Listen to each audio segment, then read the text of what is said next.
Graça e a paz do Senhor Jesus é conosco. Que alegria poder compartilhar a palavra de Deus. O texto da ocasião é de Isaías capítulo 9 e 10, para uma breve reflexão.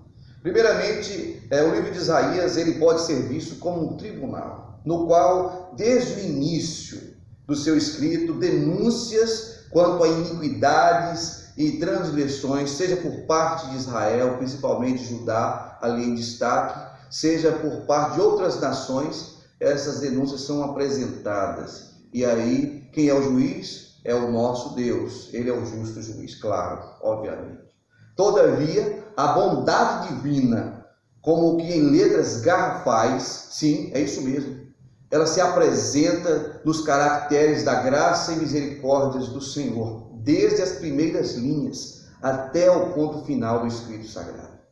Então, por meio do escrito desse profeta, chamado como profeta messiânico, que é Isaías, Deus primeiramente aponta a presente decadência espiritual, que era algo infelizmente terrível. A decadência espiritual, e Deus aponta. Aqui, ó. E mais do que isso, Deus adverte ao seu povo, ele adverte a sua gente quanto ao perigo de entrar em aliança com outros povos que não temiam o Senhor. Porque infelizmente aconteceu. Relacionamentos estranhos entre Israel com outras nações que nada tinham a ver com Deus. Gente pagã, gente que tinha práticas terríveis, contrárias à vontade de Deus, à santidade do nosso Deus. E mais, para fechar, por meio do profeta, Deus também chama o seu povo ao arrependimento e exorta a sua gente, principalmente Judá, a confiar inteiramente no Senhor. Então, o capítulo 9 ele tem essa busca de Deus, esse chamamento de Deus, esse apontar de Deus para a situação, a advertência do Senhor e o chamado ao arrependimento e a confiança daquela sua gente nele próprio. Esse é o nosso Deus. Agora, Deus ele se mostra nas páginas de Isaías uma propriedade que lhe é cabível. Ele é o soberano, Senhor de toda a terra. Ele é o soberano. E é como o Salmo 24. Ao Senhor pertence a terra e a sua plenitude, o mundo e os que nele habitam.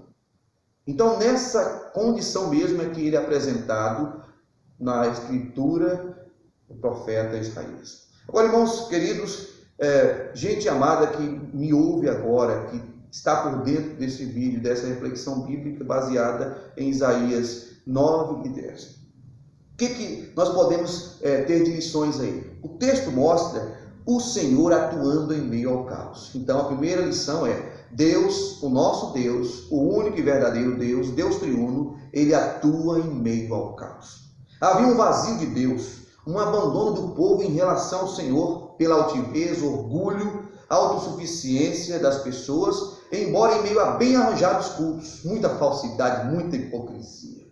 Misericórdia.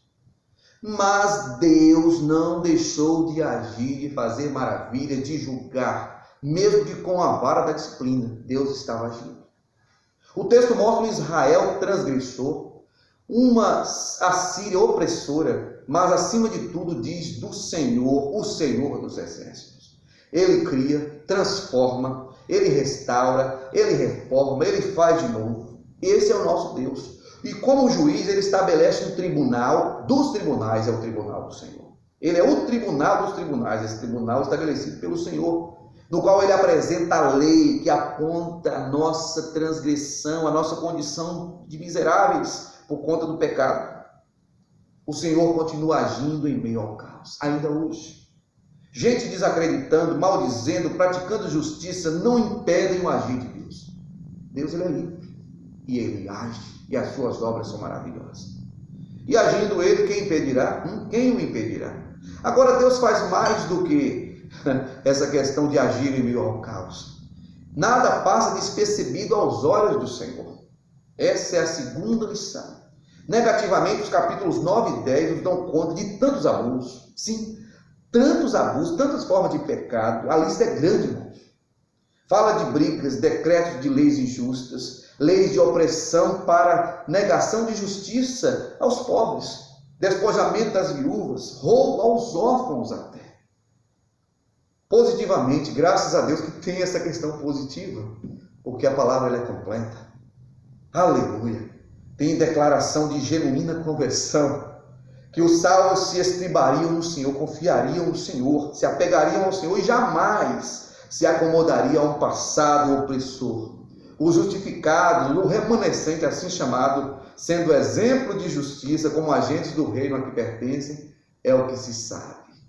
Aleluia! O Senhor está mais do que por dentro de tudo que acontece nesse universo.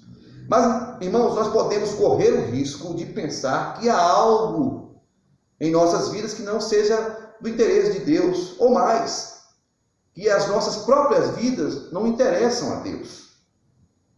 Como encontramos em Isaías capítulo 40, verso 27. Porque dizes, pois, ó Jacó, e falas, ó Israel, o meu caminho está encoberto ao Senhor, e o meu direito passa despercebido ao meu Deus.